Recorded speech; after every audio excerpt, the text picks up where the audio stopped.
Hello class and welcome back. In previous chapters, we've discussed the sources and the types of evidence. In this chapter, we are going to specifically look at the 13 tests of evidence. Now in this chapter, we're going to talk about 1, sufficient evidence, 2, clear evidence, 3, evidence consistent with other known evidence, 4, evidence consistent within itself, 5, verifiable evidence, 6, competent source of evidence,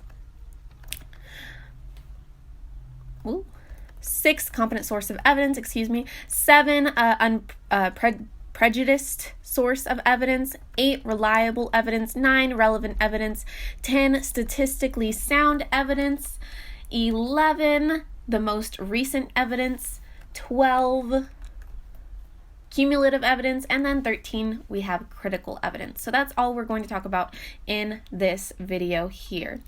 So we're going to talk about the tests of credible evidence. First, we're going to talk about sufficient evidence. So with sufficient evidence, there should be credible evidence on both positions.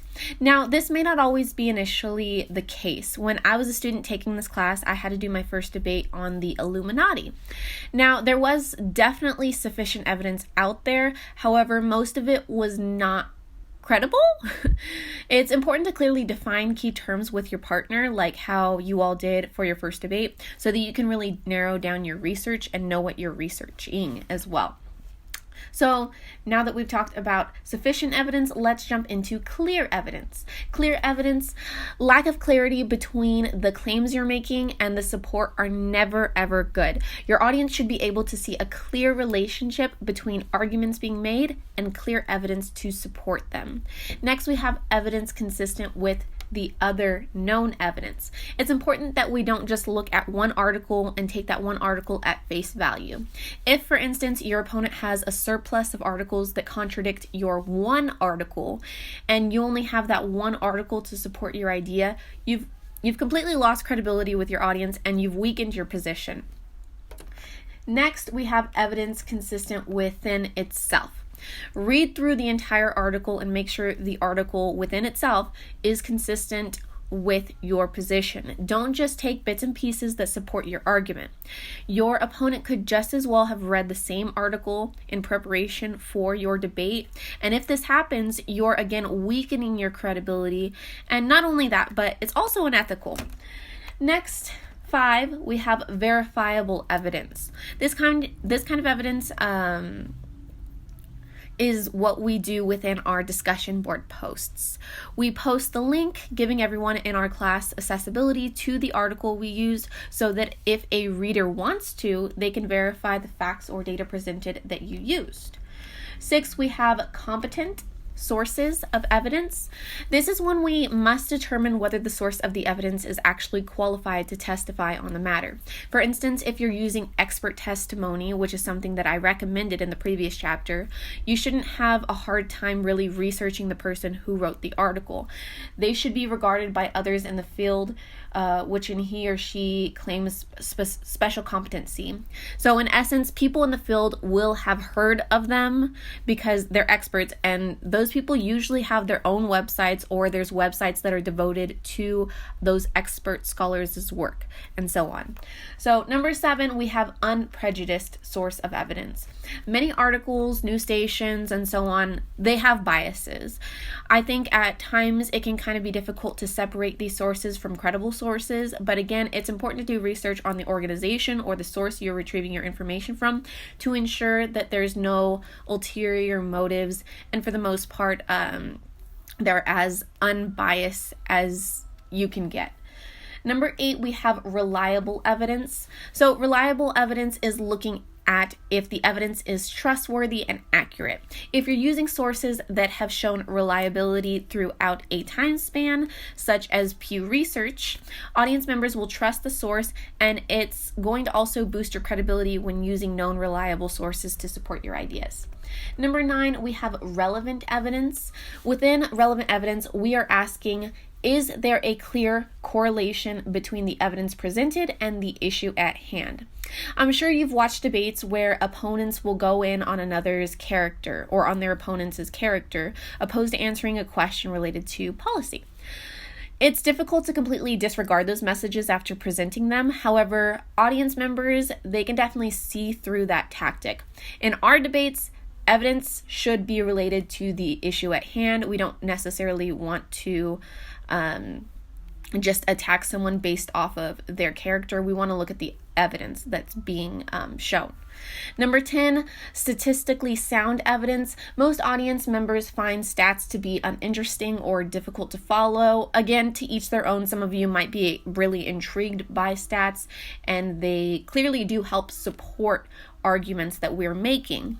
They need to be used strategically, though, to support your ideas. And as we discussed earlier, they need to be clear. How can you relate the statistics that you're using to your audience and have your audience actually understand and care about the stats that you're using? Now, there are multiple tests discussed throughout pages 136 to 143. But to briefly summarize, think about whether the stats you're using are meaningful to your audience. Look at the sample collected and whether or not you believe it is representative and can, again, sit well with your audience. And lastly, I feel like I've mentioned this multiple times. Look at the researchers. Who are they? Does their work sound and look unbiased? Are they making reasonable generalizations with the data collected? All right, so let's jump into number 11, the most recent evidence. Old evidence may be outdated, however, it can also be valuable. For instance, if you've noticed that a scale used in a study over 20 years ago is still being used within current research, you'll assume that scale is decently effective and reliable, as many scholars have continued to use it over the years. But within many classes, ours included, you do want to look at more recent evidence. But if you do see consistency, like we talked about previously in regards to the different articles and the research, that's only going to, again, strengthen your argument. Moving on, number 12, we have cumulative evidence. Being able to offer several pieces of evidence to support one's idea is only going to build your credibility. So if you've noticed, for instance, that multiple studies throughout the years have shown that there is no correlation between video games and violence, you may want to have all of those articles on hand to reference if needed, because you never know what you're going to need, especially when you're doing a rebuttal. Number 13, we have critical evidence. Last but certainly not least, with critical evidence is evidence we need in a particular situation. For instance, if your opponent proposes new evidence or a subtopic that you just haven't hit on yet and didn't plan to incorporate within your debate just because of time, it would be wise to have that evidence on hand to touch upon the issue and demonstrate competency on that one specific point they attempted to use to debunk or derail your argument, just because you don't want to just completely ignore one of the arguments that your opponent's making, because again, your audience, they're going to notice that and they're going to wonder, okay, well, why didn't they mention that point that their opposing opponent used? Interesting. So again, make sure that you have that information on hand. You're going to notice over time how prevalent each of these tests for evidence are when debating. You never know what course your debate opponent or opponents will take. However, again, it's up to you to be able or to be well-informed, well-researched, and as prepared as possible. I've mentioned this previously, but it's important to research not only your position, but the opposing view's position as well. It will only make you better equipped to support your ideas and review any of your opponent's arguments. If we were doing these debates in real time, like face to face, you wouldn't have time to additionally research what arguments your opponent throws at you. Fortunately, you all do have a few more days to collect evidence to build a strong rebuttal against your opponents. So take that time to really research the opposing opponent's perspective and their arguments, and use that time effectively so that you can rebut their arguments. In this chapter, we discussed the 13 tests that may be applied to evidence. I want you to start thinking about what tests you used for your first debate, what tests you might want to utilize for your rebuttal, which is coming up, and what tests you think your opponents will utilize to strengthen their arguments. In this chapter 8, or in the next chapter, chapter 8, we're going to look at the structure of reasoning. So if you have any questions or concerns on this chapter, don't hesitate to email me. We can also Zoom if you're down to Zoom, if you want that face-to-face kind of interaction where if you have questions, comments, concerns, and email is just not cutting it for you, which I totally understand. I've had a couple of Zoom meetings already. Hit me up on Zoom, email me, let me know when you're available to have a Zoom meeting and we can talk. Just let me know what you want to talk about. So I'll see you in the next one.